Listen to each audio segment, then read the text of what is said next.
तुम्ही कुल्फीच का चूज केली? कारण मी ज्यावेळेस मार्केटला जायचो तर त्यावेळेस प्रत्येकाच्या फ्रीजमध्ये एक रॅपर लावलेली बटर पेपरमध्ये मला कुल्फी दिसायची, पण स्टँडर्ड कंपनीची दिसत नव्हते. किती वर्ष त्या प्रॉडक्ट रिसर्चवरच घातले? 5 वर्षाचा का एवढा वेळ घातला तुम्हाला? ते की आजपर्यंत जगात जेवढे ब्रँड टिकलेत ना सर, हां. ते फक्त क्वालिटी क्वालिटी आणि क्वालिटी याच्यावर टिकलेत. तर मला बेस्ट क्वालिटी द्यायची होती. आता जर मी तुम्हाला विचारलं, तुम्ही जस्ट म्हणाले की ते फेल झालं असतं, तर एक काय कारण आहे की ते फेल नाही झालं? क्वालिटी मी आजही सांगतो, जो लाडाची कुल्फी खातो ना सर, पण कुठली कुल्फी खाताना दुसरी त्याला माझी आठवण येणार, तो म्हणणार लाडाची कुल्फी भारीच होती. कोणाला जर बिझनेस चालू करायचा असेल, टेक्नॉलॉजी कधी अडॉप्ट केली पाहिजे? आजची इंडस्ट्री ही 32,000 कोटीची, त्याच्यात कुल्फी कुठंच नाही.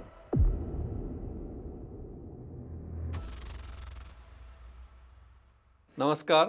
कॉन्व्हर्सेशन दॅट मॅटर बाय सागर बाबर या पॉडकास्टमध्ये तुमच्या सगळ्यांचं स्वागत आहे. आज आपल्याकडे लाडाची कुल्फी या जगातल्या एकमेव कुल्फी ब्रँडचे मालक राहुल पापळ सर आलेत. सर नमस्कार, वेलकम. आज आपण सरांबरोबर त्यांची जर्नी, म्हणजे त्यांनी पहिली फ्रँचायझी एका मित्राला दिली, ती एक छोटंसं शॉप होतं, तिथून आज 650 फ्रँचायझी कसा केल्या हे बघणार आहे. त्यांच्याकडनं शिकूया की बिझनेस मॉडेल काय असतो, फ्रँचायझी कशी विकत घ्यायची, बिझनेस कसा करायचा एखाद्या मराठी माणसानी. म्हणजे ते स्वतः एक बऱ्याच गणपती मंडळमध्ये ते कार्यकर्ते होते, शिवजयंती करायचे, ते सोडून ते आता एक मोठे बिझनेसमॅन झालेत. त्यांचं विजन काय आहे, त्यांना ही कुल्फी आता जगामध्ये कशी न्यायची, हे सगळ्या गोष्टी आपण त्यांच्याबरोबर बोलणार आहे.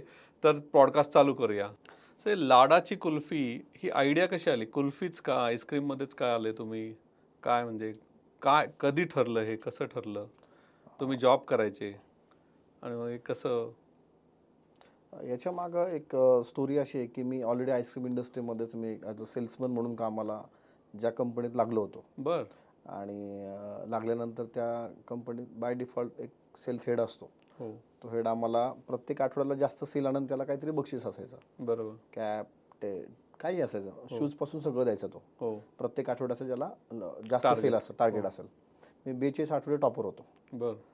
आणि टॉपर झाल्यानंतर 42 आठवड्यानंतर तो सेल्स हेड जो होता तो जॉब सोडून गेला. आणि जो ओनर होता तो म्हणला की राहुलला हेड करून टाका, कारण माझं क्वालिफिकेशन त्यांनी पाहिलं नाही, पण त्यांनी माझं काम बघितलं. मग मी ते हेड झालो. मग त्यावेळेस कंपनीचा टर्नओव्हर साधारण 9 कोटी होता. आणि मी हेड झाल्यानंतर एका वर्षात तो 13 कोटीवर नेला. मग तिथून असं वाटलं की आपल्यात स्पार्क काहीतरी आहे आणि आपण आता जॉबसाठी नाही तयार झालो. कारण ऑलरेडी मी सर 2001 सालापासून माझा प्रवास आहे. मला 26 वर्ष झाले FMCG मार्केटमध्ये. त्यामुळे मार्केटला काय पाहिजे, कस्टमरचा मेंदू कसा वाचायचा असतो, आणि संबंध माझे जनरली हे जे FMCG मार्केटमधले परचेस घेणारे जी लोक आहेत ती जनरली चौधरी आणि मारवाडी जी म्हणू आपण, ती सर्व लोक आहेत. मग त्यांना टॅकल करून त्यांच्याकडून ऑर्डर आणणं हे सोपं नव्हतं. आणि गेले 25 वर्ष तेच करतोय मी. त्यामुळे लक्षात आलं की आपल्याला मार्केटची गॅप आईस्क्रीम करताना मला लक्षात आलं की कुल्फी आहे. मग तुम्ही किती 10 वर्ष जॉब केलं? नाही, मी सर 2001 सालापासून ते 2015 पर्यंत मी जॉब केलेला आहे. 14-15 वर्ष. 15 वर्ष जॉब केला मी. आणि ह्याच फील्डमध्ये? नाही, वेगवेगळ्या फील्डमध्ये. म्हणजे बऱ्याच आईस्क्रीममध्ये किती वर्ष होते? आईस्क्रीम मी सर 2च वर्ष होतो. अच्छा, 2 वर्षात तुम्ही सगळं शिकून घेतलं? म्हणजे तुम्हाला सगळं कळालं, आयडिया काय आहे ती? महत्त्वाचं काय वाटतं सर मला की इंडस्ट्रीमध्ये जरी नसलो तर सिम्पल प्रोडक्ट आहे की एखादा प्रोडक्ट चांगला विकणे. प्रोडक्ट कुठलेही असू देत, हो. मला विकायला जमतं. हो, परफेक्ट. तो प्रोडक्ट कुठला निवडायचा हे मला नाही, लक्षात ही आलं. सगळ्यात महत्त्वाची गोष्ट आहे. विकायला बऱ्याच लोकांना जमतं, पण जर प्रॉडक्ट पण चांगला निवडला, त्याचा मार्केट फिट असेल, मार्केट रिक्वायरमेंट असेल, तर बिझनेस सक्सेस व्हायला लवकर चान्स असतो. पण ते तुम्ही कुल्फीच का चूज केली? म्हणजे MBAत शिकवलं जातं की तुम्ही मार्केट रिसर्च करा, बघा, 100 लोकांना भेटा वगैरे. असं काय केलं तुम्ही का काय, म्हणजे इंट्युशन झालं की हेच चालू करायचं? नाही, असं पण झालंय सर, नाही असं नाही म्हणू शकत आपण त्याला. कारण मी ज्यावेळेस मार्केटला जायचो तर त्यावेळेस प्रत्येकाच्या फ्रीजमध्ये एक रॅपर लावलेली बटर पेपरमध्ये मला कुल्फी दिसायची, बर. पण स्टँडर्ड कंपनीची दिसत नव्हते. ओके. तो बटर पेपर लावलेली कुल्फी कधीतरी ती ब्रँडमध्ये यावी असं डोक्यात यायला लागलं. आणि सीझनमध्ये खूप लोक आईस्क्रीम कुल्फीला प्राधान्य द्यायला लागत होते, देत होते. आणि लक्षात आलं की आपण कुल्फीवरती काम करू, कारण आज मल्टीनॅशनल ज्या कंपन्या आहेत त्यांची कुल्फी ही एअरनी बनवलेली असते, म्हणजे ती जी जुनी स्टाईल होती की ती बर्फामध्ये मिठाच्या पाण्यामध्ये ती गोठली जायची किंवा थंड केली जायची आणि मग ती कुल्फी खाताना थोडीशी खारट चव असायची त्याला. येस. ती चव आता दिसत नव्हती. ती जनरली मल्टीनॅशनल कंपन्या करू शकत नाही कारण त्या खूप मोठ्या लेवलला आहेत.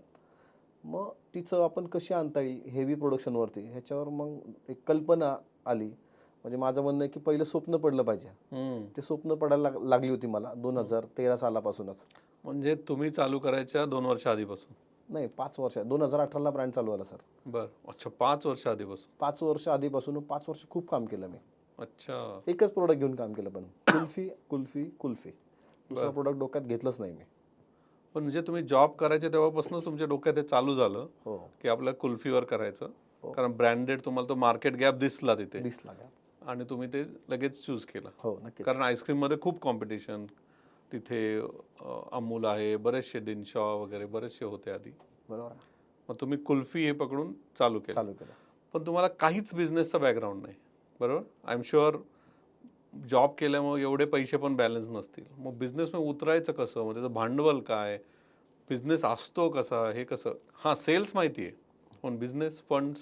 बिझनेस फंड्स माझं म्हणणं आहे की व्यवसाय करायला आधी पहिलं चांगलं विजन पाहिजे. म्हणजे माझं चांगलं विजन होतं आणि महत्त्वाची गोष्ट की 2001 सालापासून जनरली आईकडून एक सवय लागली होती, कारण वडील फार लहान वयात गेले आणि एक सवय लागली होती की पैसे वाचवायचे, साचवायचे. आपण म्हणतो ना पदरचे पैसे, आई जुना एक म्हण आहे, ती साचवायची सवय लागली होती सर मला. त्यामुळे माझ्याकडे असा फंड होता की 5 वर्ष मी काही नाही जरी केलं तर माझं घर चालेल एवढा फंड मी साचून ठेवला होता. अरे वा. आणि रिसर्चसाठी मी मग अक्षदाचं म्हणजे मिसेस आहे त्याचे मंगळसूत्र म्हणजे विकलं पण ना, घाण पण नाही ठेवलं, सेलच केलं. मग ते पैसे थोडेसे उभे केले. मग चांगली भावना असेल ना आणि चांगली एक हे असेल तर ते तुम्हाला जमतंच. आता हे जुळून आलं सर्व गोष्टी. म्हणजे मी माझी कॉन्सेप्ट डेव्हलप केली, माझी रेसिपी तयार केली. मग रेसिपी केल्यानंतर लोक आली की राहुल तुझी रेसिपी छान आहे, तर आम्ही काही पैसे काय करू का. म्हणजे पहिला ब्रँड आहे सर लाडाची कुल्फीचा, की लाडाची कुल्फीची स्वतःची सर माझी एकही शाखा नाही आहे. पहिली फ्रँचायझीच दिलेली आहे. बरं. नाहीतर लोकांना स्वतःचं दुकान दाखवावं लागतं, ते प्रॉफिटमध्ये आणावं लागतं, मग तो सेल करतो. पण मी विश्वास लोकांना दिला की बाबा हा प्रोडक्ट खूप छान आहे, खाऊन बघ, आवडला फ्रँचायझी घे, लॉस झाला तर जबाबदारी मी घेईल, प्रॉफिट झालं तर तू घे. हा माझ्याकडे विश्वास होता आणि ह्या विश्वासावरती पहिली फ्रँचायझी दिली. तिथून आजपर्यंत सर माझ्याकडे आता मेलला मला वाटतं आता 10,000 प्लस लीड झाल्यात. बापरे. पण म्हणजे तुम्ही किती वर्ष त्या प्रॉडक्ट रिसर्चवरच घातले मग? 5 वर्ष सर. 5 वर्ष? 5 एकच सिंगल प्रोडक्ट. कुल्फी बनव. हो हो. का एवढा वेळ घातला तुम्हाला? क्वालिटी काय म्हणजे? क्वालिटी मला असं वाटतं की आजपर्यंत जगात जेवढे ब्रँड टिकलेत ना सर, ते फक्त क्वालिटी क्वालिटी आणि क्वालिटी ह्याच्यावर टिकलेत. तर मला बेस्ट क्वालिटी द्यायची होती. म्हणजे आजही मी पूर्ण भारत जवळजवळ 3 वेळा फिरलेलो आहे सर. त्यामुळं मला दिल्लीमध्ये कुठली कशी कुल्फी मिळते, कलकत्त्यात कुठे मिळते, पंजाबला कुठे मिळते, खाली केरळला कुठे मिळते, असा पूर्ण मी एक दौरा केलेला आहे. त्या 5 वर्षात हे पण सगळं केलं? प्रवास खूप केला आणि रिसर्च केला की कुठली कुल्फी कुठली चांगली मिळते, कुठलं दूध वापरतात, किती फॅट वापरतात, किती SNF लागतो, या सर्व गोष्टींचा अंदाज घेतला. त्यांची मशिनरी बघितल्या, काही फॅक्टरी व्हिजिट्स केल्या. हे सर्व बघितल्यानंतर अंदाज घेऊन मी आलो. माझा मी एक फॉर्म्युला सेट केला आणि आज ती सर्वांच्या लाडाची झाली. हे तुम्ही जे 5 वर्ष टाकले ना, ही जॅपनीज मेंटॅलिटी आहे.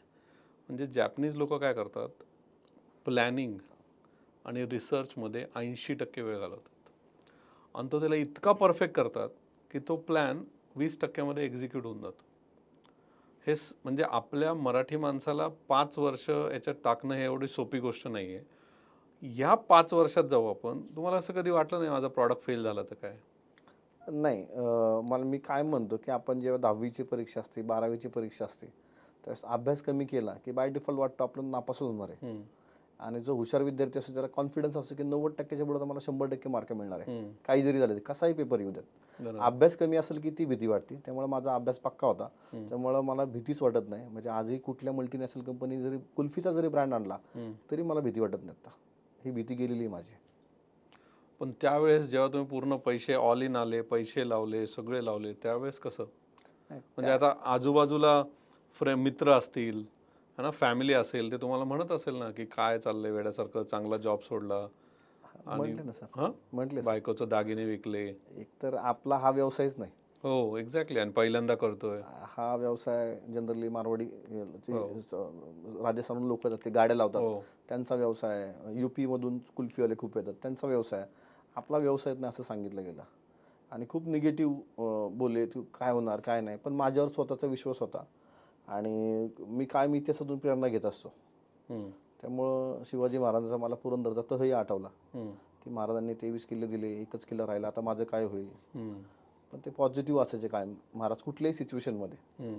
मग तीच पद्धत आम्ही माझ्या अंगात उतरवली. म्हणजे शिवाजी महाराज थोड्याशा वेगळ्या ज्यांची पद्धत आहे ती मी व्यावसायिक पद्धत वापरली आणि माझा व्यवसाय उभा केला सर मी. हा म्हणजे मी काय याच्यावर वेळ घालवतोय कारण आपल्या मराठी माणसाला ना फेलियर पचवता येत नाही, म्हणजे भीती असते आणि 90% लोक फेलियर होईल म्हणून बिझनेसच करत नाहीत, बरोबर ना. तर तुमचे आदर्श महाराज होते त्यावेळेस, पण असं कोणी तुमच्या आजूबाजूला होतं का की जे तुम्हाला कायम सपोर्ट करायचं, जा रे बिंदास लढ, जे होईल ते होईल. नाही, आई आणि बायको ह्या दोघींचा माझ्यावर चांगला विश्वास होता बर. की तू काही कर, तू यशस्वी होशील. कारण शेवट घरात त्या दोघीच आहेत की ज्या माझ्या मागे उभे राहतात कायम. आणि सर्वात महत्त्वाचं की माझे जवळचे काही मित्र आहेत, त्यांनी मदत की तू काय कर. कारण त्यांना माहिती होतं, त्यांनी माझा प्रवास बघितला आहे की ते मी जिद्दी आहे खूप. एखादी गोष्ट मी डोक्यात ठेवली तर ती पूर्ण केल्याशिवाय मी राहत नाही. जिद्द पाहिजे हा, पूर्ण जिद्दीने म्हणजे एकदम. आणि त्यांना माहिती हा करणार म्हणजे 100% करणार. म्हणजे माझ्या डोक्यात माइंडसेट असतो, एक तर करायचं नाही, एक तर 0% अथवा 100%. म्हणजे मला कधी मधल्या आकडे कधी दिसले नाही. 20, 30, 50, 60, 100%. मग तुम्ही पहिली तुमची फ्रँचायझी एका मित्राला दिली मित्राला दिली. आणि मग त्या मित्रांनी ती चालू केली. तुमचं काम फक्त मॅन्युफॅक्चरिंग करणं होतं, मॅन्युफॅक्चरिंग करणं होतं, मग त्याचं काम ते फ्रँचायझी चालवायची. चालवायचं होतं. मग तुम्ही त्याला हेल्प केली का की ब्रँडिंग कसं करायचं, काय करायचं, हे सगळं तुम्हीच सांगितलं. हो, महत्त्वाचं आम्ही ब्रँडिंग हा शब्द तुम्ही वापरल्यामुळं की माझ्या लक्षात आलं की पहिला आपला लोगो रजिस्टर केला पाहिजे, नाव कॉपी नंतर ट्रेडमार्क केला पाहिजे, त्या थीम घेतली पाहिजे एक छान. म्हणजे कुल्फीला सर त्या उंचीला कोणी पाहिलंच नाही. बरोबर. तुम्ही ते कागदाच्या रॅपरमध्ये पाहिलं त्याला. कागदाची आम्ही ती प्रिंटेड आणली हां. आणि खूप सारं त्याच्यावर काम केलं. म्हणजे पहिली गाडी आम्ही येलो कलर वापरला पूर्ण, कारण रोडला कुठली येलो कार्ट नव्हती. येलो कलर डोळ्यात लगेच येतो. मग त्याच्यावर कार्टून्स काढले, काही शिवाजी महाराजांची कॅरिकेचर काढले, शनिवारवाडा दाखवला, पर्वती दाखवली. पुण्याची थीम घेऊन आम्ही पहिल्यांदा पुण्यात आलो. ती लोकांना एवढी आवडली आणि मोकळी पाटी केली ती आम्ही, जस्ट पुसायची जुनी स्टाईल. आणि तिथं आपला अभिप्राय लिहा. मग त्या पाटीवरती लोक पेन्सिलने लिहायचे. ती आठवण होती लोकांची की मला अभिप्राय कागदावर नाही द्यायचा, पाटीवर द्यायचा आहे. मग ती जुनी आठवणी होत्या. तो गेला की आम्ही पुसून काढायचो फोटो काढून. पण ती आयडिया आमची चालली आणि आमची बेस्ट मार्केटिंग ट्रिक आहे ऍक्च्युली. हो, ते आठवणी आहेत सर. म्हणजे पुणेकर आणि पाटी खूप फेमस आहे. हा, ती पाटी घेतली आणि कुल्फी सर आठवणी आहेत. तशी पाटी पण आठवणी, त्याचं कॉम्बिनेशन करून आपण लक्षात राहिलं पाहिजे. कारण ब्रँडिंगलाही पैसे नव्हते सर. बरोबर. म्हणजे तो तसं तुम्ही म्हणले की शेवटचं होतं, ते जर फेल झालं असतं तर खूप बॅकअपला गेलो असतो मी. पण ते फेल नव्हतं करायचं. फुल प्रेशर, म्हणजे ऊर्जा प्रचंड लावली होती. म्हणजे ती सर्व बाजूने शारीरिक मानसिक सर्व प्रकारे ती ऊर्जा लावली आणि आमचं रॉकेट उडलं. आता जर मी तुम्हाला विचारलं, तुम्ही जस्ट म्हणाले की ते फेल झालं असतं, तर एक काय कारण आहे की ते फेल नाही झालं? क्वालिटी, तुमच्या प्रॉडक्टची क्वालिटी. म्हणजे आजही सर, मी आजही सांगतो, जो लाडाची कुल्फी खातो ना सर, त्यांनी कुठली कुल्फी खाताना दुसरी त्याला माझी आठवण येणार. तो म्हणणार ती लाडाची कुल्फी भारीच होते. कारण तुम्ही 5 वर्ष टाकलेत ना त्या रिसर्चमध्ये. हो, सोपं नसतं ते. आणि तुम्ही अजूनही त्याच्यावर करतच चाललेत. अजून नवीन नवीन गोष्टी तुम्ही लॉन्च करताय.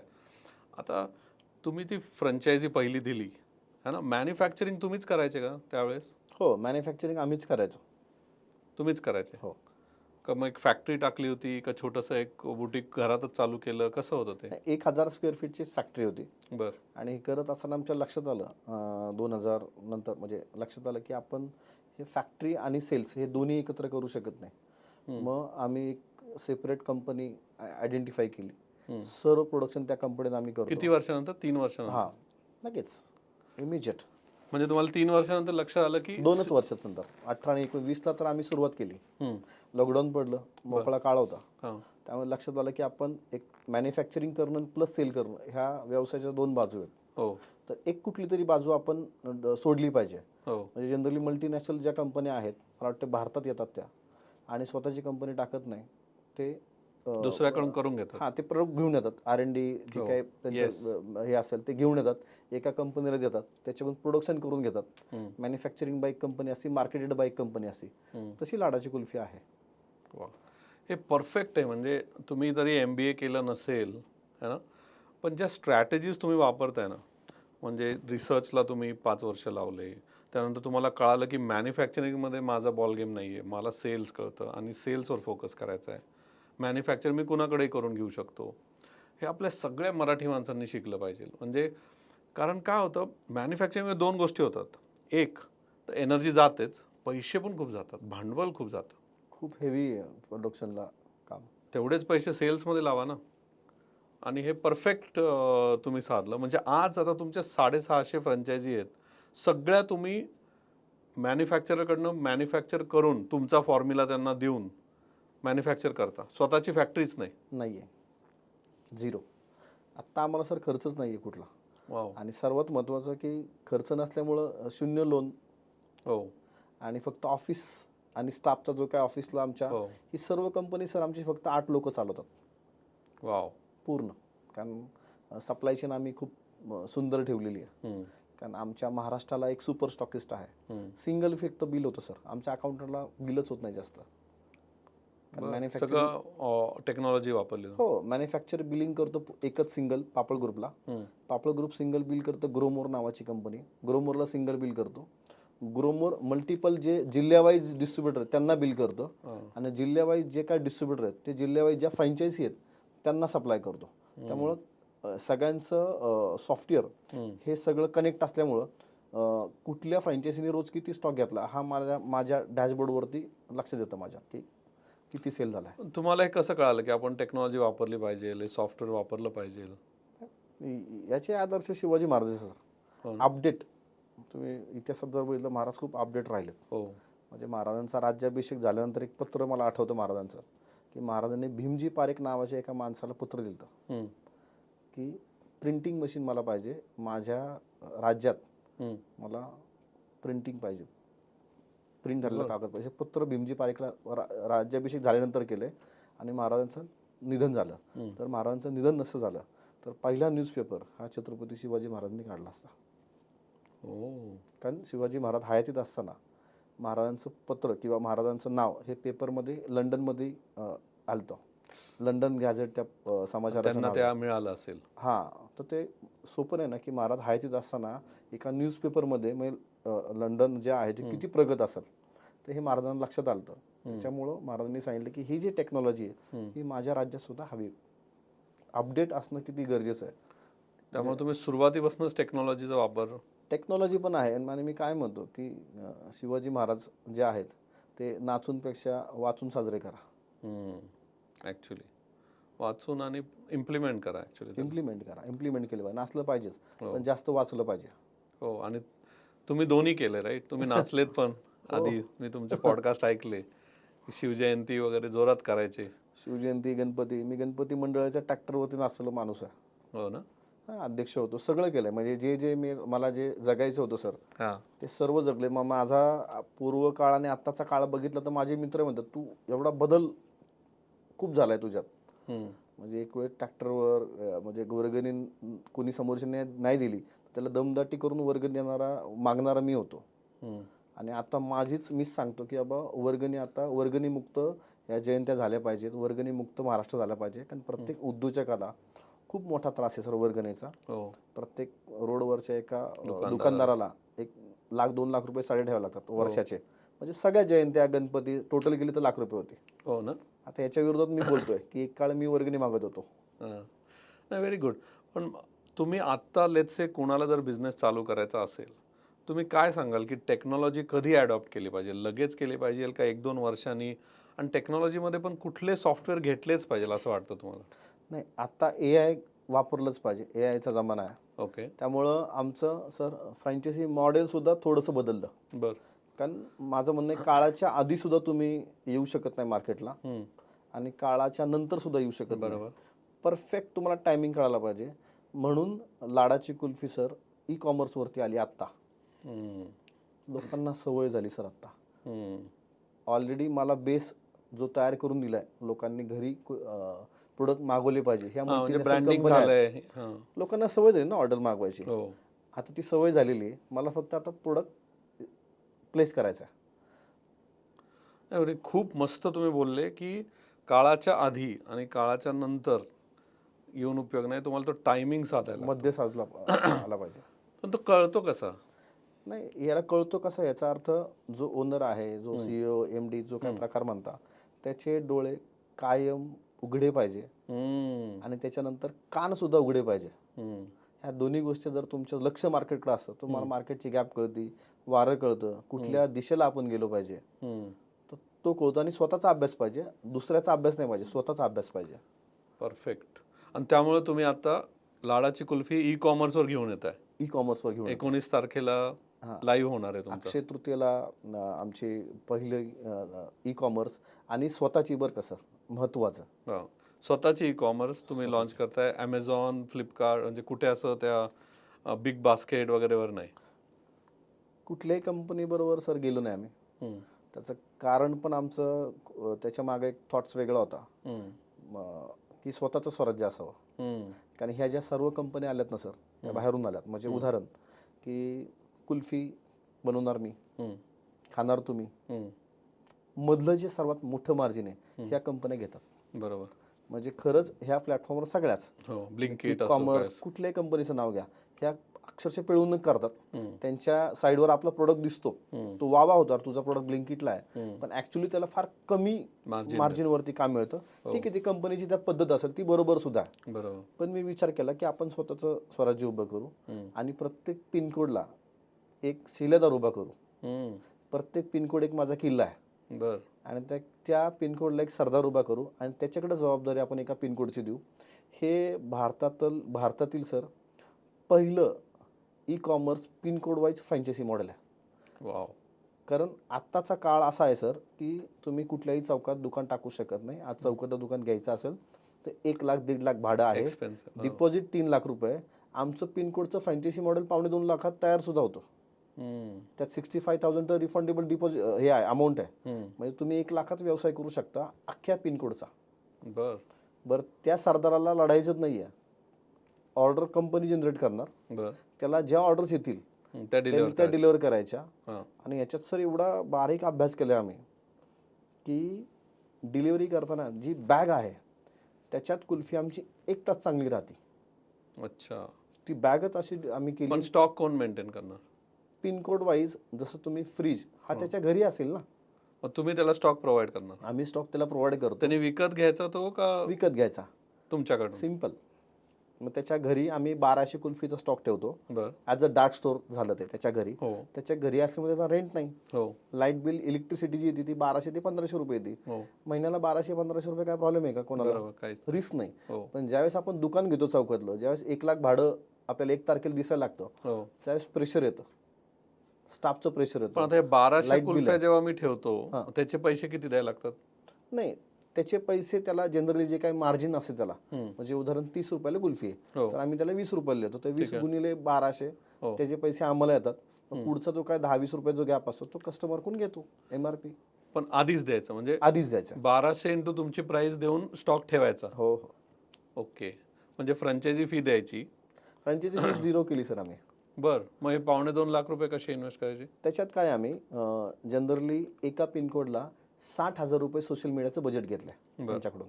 ओके. मग त्यांना सांगितलं की तुमचं 60,000 बजेट काय आहे, तर हे तुमचं दुकानाचं भाडं आहे मार्केटिंगसाठी समजा तुम्ही. ठीक आहे. बरोबर आहे. जनरली आपण 300 रुपयाची जर पोस्ट असेल, एखादी पोस्ट असेल, 300 रुपये जर लावून जर बूस्ट केली तर ती साधारण 15,000 ते 20,000 लोकांपर्यंत जाते. एका पिनकोडला राहतात किती 30 लोक. बरोबर.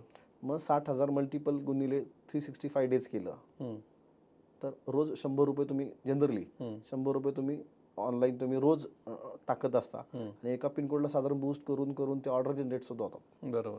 मग ते तुम्ही पण वन टाइम चार्ज करता? वन टाइम चार्जेस आहे. 60,000. 60,000 रुपये आहे. त्यात एक फ्रीज आहे. त्यांनी फ्रीज सुद्धा विकत घ्यायचं नाही. कंपनी फ्रीज देईल, त्याचं डिपॉझिट आम्ही घेतो. जेव्हा तो फ्रीज देतो आम्हाला तेव्हा डिपॉझिट त्याचं परत दिलं जातं. ओके. म्हणजे व्यवसाय करताना मला मॉडेल करताना सर लक्षात आलं की एक्झिट सोपा पाहिजे. बरोबर. म्हणजे मी जैन, सिंधी, मारवाडी ह्या लोकांतून काय विषय शिकलो की आपण जेव्हा एकत्र येतो कुठल्या व्यवसायात, त्या व्यवसायात एकत्र यायच्या आधी एक्झिट काय असेल याच्यावर चर्चा केली पाहिजे. मी एक्झिटवर पहिली चर्चा करतो. अच्छा. आणि मग 2.5 लाखात तो फ्रीजचं एक पैसे आले, 60,000 मार्केटिंग आले, अजून काय आलं? 25,000चा स्टॉक आला. स्टॉक आला. ज्या पार्सलच्या बॅग आहेत ती बॅग एवढी सुंदर आहे सर, फॉईल सिल्वर फॉईल आतून, ती कस्टमरलाच देतो आम्ही. आणि त्याच्यात कुल्फी 1 तास राहते. त्याची गंमत म्हणून सांगतो सर तुम्हाला, ती पार्सलची बॅग ट्रायल घेतली एका XYZ सोसायटीमध्ये. सगळ्यांना आम्ही 5-5 कुल्फी आठवून दिले, सगळे मित्रच होते.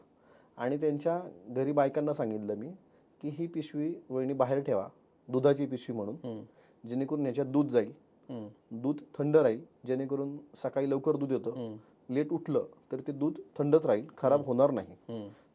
त्यांना आवडली, ते खरंच आहे, ठेवलं आणि दूध गार राहायला लागलं, कारण ते सिल्वर फॉईल आहे ना आतून त्या बॅगला. आज तिथं 40 फ्लॅट आहेत. कोणाच्याही दारासमोर जावा तुम्ही, तुम्हाला लाडाची कुल्फीची बॅग जाहिरात म्हणून दिसेल. वा.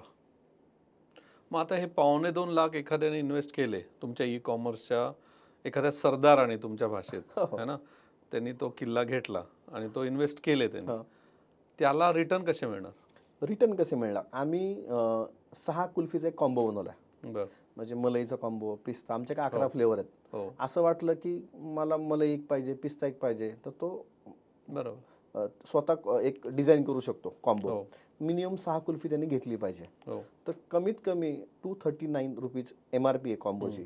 त्याच्या मागे आम्ही त्याला 74 रुपीज मार्जिन दिले. ठीक आहे. आता एका पिनकोडला कमीत कमी 74 आहे, मॅक्सिमम 132 रुपये आहे. ओके. एका पिनकोडला सर 132 रुपये डिलिव्हरीला लागणार आहेत का? नाही लागत. बरोबर. मॅक्सिमम एका डिलिव्हरीला 25 रुपये लागतात. महिन्याकाठी तो किती सेल करू शकतो? जर ॲव्हरेज जो लाडाच्या कुल्फीचा ऑर्गॅनिक सर्च आहे पुणे आणि PCMC मध्ये, तो 25,000 लोक आम्हाला दर महिन्याला सर्च करतात. तुम्ही डेटा काढू शकता, डेटा मिळतोच, अवेलेबल होतो.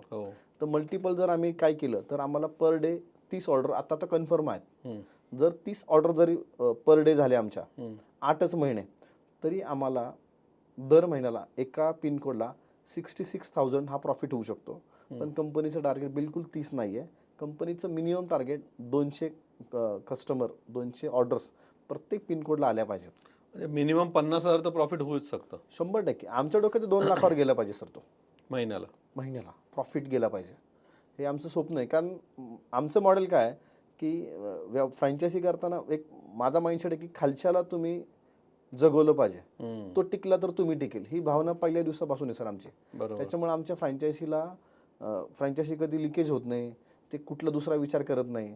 आणि आमचंच पहिलं मॉडेल आहे की सर्व फ्रँचायझीला एकत्र बसवतो आम्ही. 1,500 लोक असतात आणि गेले 7 वर्ष मी कार्यक्रम करतोय. ताकद नाही सर फ्रँचायझीला एकत्र बसून मी स्टेजवर बोलतोय आणि यांना सर्वांना झापतोय सुद्धा की असं केलं पाहिजे, तसं केलं पाहिजे. आज फ्रँचायझी आली की त्या ब्रँड ओनरला घाम फुटतो. बरोबर.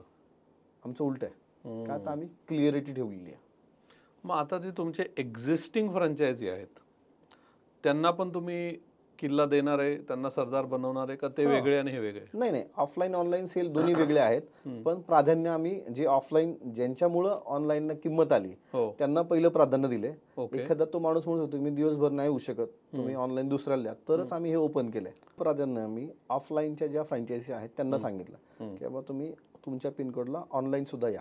कारण ऑफलाईन ऑनलाईन दोन्ही व्यवसाय दोन्ही वेगळे आहेत. ज्याला रोडला जायचं तो रोडला जाणारच आहे. बरोबर. पण ऑनलाईन व्यवसाय हा तुमचा असलाच पाहिजे. तो नाही म्हटला तर आम्ही दुसरा माणूस शोधणार आणि त्याला पिनकोडचा त्याला सरदार बनवणार. तर तुम्ही आत्ता बोलता बोलता म्हणाले की 8 महिने है ना, तुम्ही कॅल्क्युलेशन केलं 8 महिन्याचं का? कुल्फीचा सीझन असतो का 8 महिने?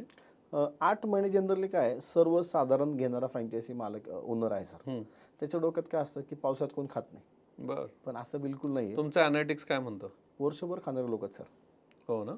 हा, पण घेणारा सर्वसाधारण माणूस आहे ना, त्याच्या डोक्यात काय होतं की पावसात नाही जात, कारण तोच खात नाही ना, तो त्याच्यावरून जज करतो. असं माझं म्हणणं आहे की तुम्ही स्वतःहून जज करू नका, ग्राहकाला जज करा. बरोबर आहे. तो एक मिस होतो. त्यामुळे मी 8च महिने त्यांना सांगून सांगतो की 8च महिने व्यवसाय. ओके. पण त्यातनं पण तुम्ही काहीतरी एक मार्ग काढला. त्यातून पण मार्ग काढला. काय आहे तो मार्ग? मार्ग असा आहे की सर, जशी कुल्फी एक भावना आहे, आपल्या आठवणी आहेत, हो. तसं एक असा प्रोडक्ट आम्ही खूप वर्ष सर्च करत होतो की आपण पावसाळ्यात काय विकलं पाहिजे की जेणेकरून माझ्या फ्रँचायझी 12ही महिने काम करतील. बरोबर. कारण आपण का दिवस वाया घालवायचे, वेळ का घालवायचा. वेळ हा जगातील सर्वात महागडा प्रोडक्ट आहे, मला तरी वाटतं. तो अजून कोणाला विकत नाही घेता आला. बरोबर. त्यामुळे तो मला वाया घालवायचा नव्हता आणि असा प्रोडक्ट द्यायचा होता की तो आमच्या सप्लाय चेनला पावसाळ्याचा तो विक्री होईल जास्त, असा एक प्रोडक्ट शोधायचा होता. मग आम्ही प्रोडक्ट शोधला, तो मोदक उकडीचा. बर. गणपती केव्हा येतात? August, September. पावसाळा केव्हा असतो? त्याच वेळेस असतो. आमचं जून संपलं की आमचं मोदकाचं प्रोडक्शन चालू होतं. बर. आणि तीच इकोसिस्टम तुम्ही मोदकासाठी वापरता? तीच इकोसिस्टम आम्ही मोदकाला वापरतो. गेल्या वर्षी आम्ही 1 लाख मोदक विकले. या वर्षी आमचं टार्गेट आहे की आम्ही 50 लाख मोदक विकू. बर. या वर्षी जनरली सर्वांना घरी मोदक उकडीचा पाहिजे. बरोबर. आम्ही 11 मोदकाचं पॅकेट्स केले आणि होम डिलिव्हरी फ्री. बर. कारण जनरली मोदक घरी बनवायचं म्हटलं की आत्ताच्या महिला ई कॉमर्स प्लॅटफॉर्मवर येणार? ई कॉमर्स प्लॅटफॉर्मवरती. कारण एका कंपनीने सर आम्ही सर्च केला की ऑनलाईन जी कंपनी आहे, 2,28,000 ऑर्डर ह्या मोदकाच्या त्यांनी क्लोज केल्या एक कंपनीने. तशा खूप कंपन्या आहेत. म्हणजे मोदक बनवणारे आपणच, खाणारे आपणच. मधलं मार्जिन ह्या मोठ्या कंपन्यांना, मल्टीनॅशनल कंपन्यांना का द्यायचं? हे मार्जिन सर्वसाधारण माझ्या मुलाला द्यायचं पिनकोडच्या. म्हणजे आपला पैसा निदान आपल्याकडे तरी राहिला पाहिजे. बरोबर. सर्व आपले बांधव आहे. मी भारतीय मानतो की मी शाळेत शपथ घेतली, सर्व भारतीय माझे बांधव आहेत. म्हणजे गुजरातहून इथं कुणी व्यवसाय आला तर वेलकमच केलं पाहिजे. व्यवसाय हा. पण तुम्ही कुठेतरी चुकते. तुम्ही तुमची लाईन मोठी केली पाहिजे. जसे माझे गुरु आहेत, प्रवीण दादा असेल, मांडे सर असेल, शिवाजी महाराज असतील. आपण दुसऱ्याची लाईन खोडण्यापेक्षा आपली लाईन मोठी केली पाहिजे. म्हणून ई कॉमर्सचं स्वतःचं स्वराज्य माझं उभं करणार मी. आणि हे आज नव्हते तुम्हाला दिसेल सर की त्या ई कॉमर्सवरती काय मजा. 19 तारखेला लॉन्च होतं. 19 अक्षय तृतीया दिवशी लॉन्च करतोय आम्ही. आणि तुमचं कॉम्पिटिशन काय आहे त्याच्यात? कॉम्पिटिशन 100% आहे सर. लवकर डिलिव्हरी घरपर्यंत पोचली पाहिजे, व्यवस्थित पोचली पाहिजे, पाम ऑइल फ्री प्रोडक्ट दिले पाहिजे, ते आमच्याकडे आहे. आमच्याकडे पाहिलं की प्युरिटी जाणवली पाहिजे. तर तशा सर्व गोष्टीवर आम्ही काम करतोय. आणि कॉम्पिटिशन महत्त्वाचं काय आहे, कुल्फीला कॉम्पिटिशन आईस्क्रीमचंच आहे. कारण मला कायम वाटतं की ज्याचा जन्म 2000च्या आधी आहे त्यांना कुल्फीवर प्रेम आहे. कारण त्यांनी त्या काळात कुल्फी बघितलेली आहे. तुम्ही मी लहानपणी कुल्फीच पाहिली, थंड म्हणून कुल्फीच खायच्या.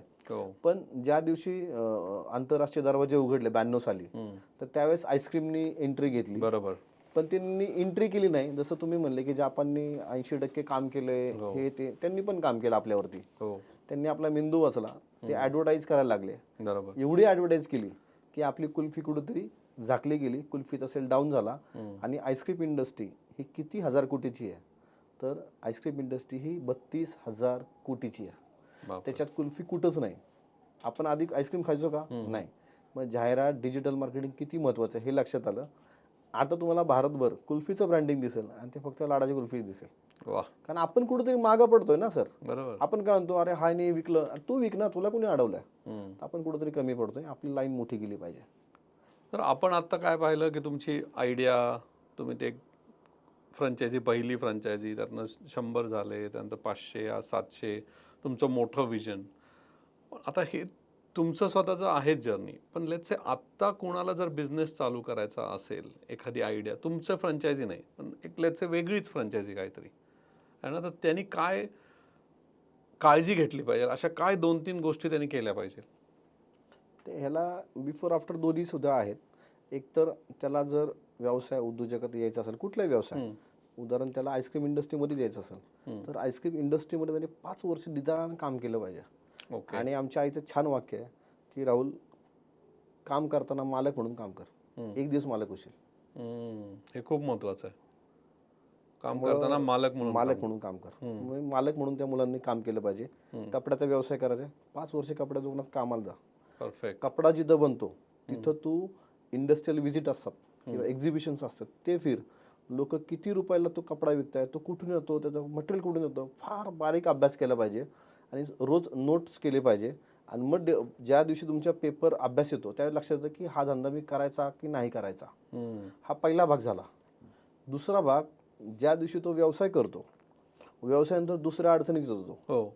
दुसरी अडचण त्याची सर्वात महत्त्वाची येते आई आणि बायको. आता तुम्ही म्हणता आई आणि बायको कशी काय ती? कारण आपल्या घरी काय आहे की स्वतःचं घर असलं म्हणजे मुलगा यशस्वी मानला जातो किंवा तरच त्याचं लग्न होतं. अजूनही सर माझं स्वतःचं घर बिलकुल नाहीये. माझं लग्न झालंय, 2 मुलं आहेत मला. आई आणि माझ्या बायकोला समजून सांगितलं की आपण घर घेतलं नाही पाहिजे. घर पैसे खातं, ऑफिस पैसे देतं. बरोबर. मी सर माझं स्वतःचं 2200 स्क्वेअर फीटचं ऑफिस आहे, परचेस आहे सर. आणि माझं घर रेंटेड आहे. त्यामुळं लगेच उद्योजकामध्ये पैसे आले की ते चांगल्या काळात पैसे साचवले पाहिजे, ते पडत्या काळात कामाला येतात. परफेक्ट. आणि आपल्या व्यवसायात पडता काळ येणारच आहे हे गृहीत धरूनच तुम्ही व्यवसाय केला पाहिजे.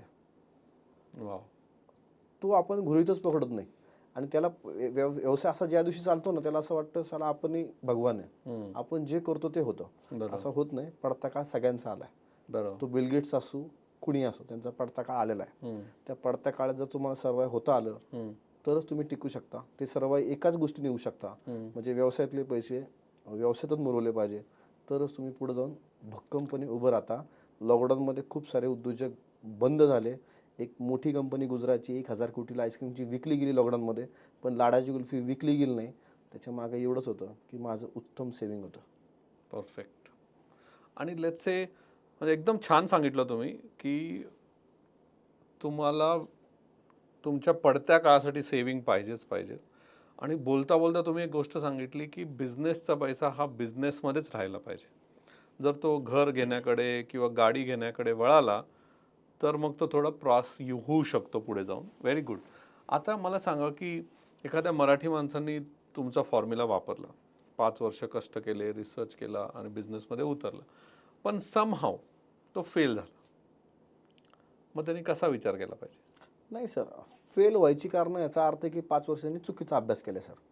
फेल होऊच शकत नाही. मी सांगितलं ना की तुम्ही अभ्यास करताना तुम्हाला माहिती आहे मी काठावर तर पास होणार नाही, मला 70-80% तरी पडतील. हा ज्या दिवशी कॉन्फिडन्स असेल ना तरच व्यवसाय करायचा. आणि माझं आजही म्हणणं आहे सर, जो आपण विचार करतो तसंच आपण घडतो. मी 2018ला ज्या दिवशी कुल्फीचा ब्रँड उभा केला, ब्रँड फ्रँचायझी चालू व्हायच्या आधी सांगितलं होतं की हा एक दिवस भारतातील सर्वात मोठा ब्रँड होईल. आमची सर लाडाची कुल्फी टॅगलाईन आहे, India's largest chain of kulfi outlet. माझ्या एवढ्या एकाच नावाने कुल्फीच्या फ्रँचायझी ऑल इंडिया कोणाच्यात नाही सर. माझ्या ऑल इंडिया काय वर्ल्डमध्ये नसतं. वर्ल्डमध्ये नसतील. त्याच्यामुळे विचार केला पाहिजे, स्वतःवरती विश्वास ठेवला पाहिजे. नुसता विचार करून विश्वास ठेवून घरी झोपून होणार नाही. तर तोंडात साखर पाहिजे, काय म्हणतो. पण दुसरी गोष्ट माझ्या गुरुनी सांगितली की पायाला भिंगरी सुद्धा पाहिजे. बरोबर. एका जागी बसून बिझनेस वाढत नाही होत. सतत लोकांना भेटलं पाहिजे, तुमच्या इंडस्ट्रीच्या लोकांच्या आसपास भेटलं पाहिजे. बरोबर. सतत त्यांच्याशी कनेक्ट पाहिजे. आणि मी कायम सांगतो की आपल्या लायकीपेक्षा मोठ्या माणसाला कायम भेटलं पाहिजे. 100%. आपण कायम लहान असल्यागत वाटतं आणि आपल्याला अचिव्हमेंट कळतं की ह्या माणसा एवढं आपल्याला मोठं व्हायचं आहे. एक्झॅक्टली. म्हणजे आपण 100 कोटीवर जाऊ, त्या 200 कोटीच्या माणसाला भेटलं पाहिजे. 200 झाले की 500 आणि 500 झाले की 1000 कोटीच्या मालकाला कायम भेटलं पाहिजे. बरोबर. संगत रंगत आणते. बरोबर. माझा तर विश्वास आहे. एकदम परफेक्ट. म्हणजे तुम्ही एवढं छान सांगितलं हे सगळंच आणि आता जे आपण सल्ला दिले त्याच्यात माझ्यामध्ये तुमच्याकडनं अजून एक गोष्ट शिकली पाहिजे की बिझनेसमध्ये सेल्स ही फार महत्त्वाची गोष्ट आहे. सेल्सकडे लक्ष द्या. पण मग सेल्स शिकायचं कसं सर? सेल्स शिकायला ना सर, ग्राहकाचा डोळे, कान, ग्राहकाचं पूर्ण शरीर वाचलं पाहिजे. मी 100% सांगतो, जर फॅमिली जर आली ना तर मला कळतं की हा मँगो घेईल, हा गुलकंद घेईल, हा मुलगा काहीतरी चोकोबारच मागणार आहे. कारण त्याच्या जाहिरातीचा परिणाम आहे. तुम्हाला माहित असतं त्याला चॉकलेटच पाहिजे. तर कस्टमर आलं ना, तुम्ही कस्टमर वाचायला शिका. त्याशी पहिली मैत्री करा. धंदा नंतर होतो. बरोबर. तुम्ही त्याशी बोला, सर वेलकम, कसे आहात सर, कुठून आलात, कुल्फी कशी वाटली माझी, चांगली वाटली का, काय सजेशन आहे का, आम्ही बड्डेची ऑर्डर घेतो, पार्टीची ऑर्डर घेतो, काय लागलं तर सांगा. तुम्हाला ज्यावेळेस वाटलं की बाबा ऊन खूप आहे, नाही यायचं, तर मला सांगा सर, मी घरी आणून देईल. वाव. छोट्या छोट्या गोष्टी बेसिक आहेत. बेसिक आहेत ह्या. तुम्ही कस्टमरला इज्जत द्या, कस्टमर तुम्हाला इज्जत देतो. आणि तो एक दुसऱ्यांना सांगतो आणि असाच बिझनेस वाढतो. दोन गोष्टी चौकात आहेत सर, असं मला असं वाटतं की एक खडूस असतो त्याकडे चांगले प्रोडक्ट मिळतात, एक फार गोड बोलतो त्याकडे प्रोडक्ट खराबच मिळतं असं समजतो. आपण काय म्हणतो लय खडूस आहे नको जायला, त्याकडे जातो गोड बोलतो. बरोबर. आपण प्रॉडक्ट खराब असला तरी तरी जातो माणूस त्याकडे, नको तो चांगला बोलतो. त्यामुळं व्यवसाय करताना सर्वात लक्षात ठेवायचं की आपण ग्राहकाशी प्रामाणिक राहिलं पाहिजे. प्रामाणिक म्हणजे गोड बोलून असं काय वेगळं का नाही, गोड बोलून प्रामाणिक राहिलं पाहिजे आणि त्याच्यावर विश्वास ठेवायला पाहिजे. Customer is God. बरोबर. हे आपण केलंच पाहिजे. तुम्ही जस्ट आला की त्याला नमस्कार ना सर, वेलकम, कशा आहात, बेसिक गोष्टी आहेत. छोट्या गोष्टी आहेत. सेल करणं अवघड नाही सर. लोकांना काय वाटतं आजही की एक बटन दाबलं सोशल मीडियावर की आपल्याकडे ग्राहक नाही, असं नाही आहे बिलकुल. नाही. आजही लाडाची कुल्फीने कुठलाही सोशल मीडिया यूज केला नाही सर. आत्ताशी आम्ही आमचं पेज काढलंय. आम्ही कुठल्या जीवावर आम्ही मोठं झालोय, तर ग्राहकांना सांगून केलेला ब्रँड म्हणजे लाडाची कुल्फी सर. 100%. परफेक्ट. कुठली जाहिरात नाही की आमची फ्रँचायझी घ्या म्हणून सर. आज ऑनलाईन का ऑफलाईन? ऑनलाईन. रिस्क का सेफ? रिस्क. स्पीड का परफेक्शन? परफेक्शन. ओके. शेवटचं, मार्केटिंग का product quality? Product quality. Perfect. Thank you so much. तुम्ही शोवर आले. Thank you so much. धन्यवाद. नमस्कार. तर आज आपण राहुल सरांबरोबर इतक्या छान गप्पा मारल्या आणि मी स्वतः पण त्याच्यातनं बऱ्याचशा गोष्टी शिकलो. त्यांनी आपल्याला सांगितलं की एखाद्या प्रॉडक्ट जर लॉन्च करायचा असेल तर त्याला 4 ते 5 वर्ष द्यायला लागतात तुम्हाला. प्रॉडक्ट मार्केटमध्ये विकायचं असेल तर प्रॉडक्ट क्वालिटी किती महत्त्वाचं आहे ते त्यांनी आपल्याला सांगितलं.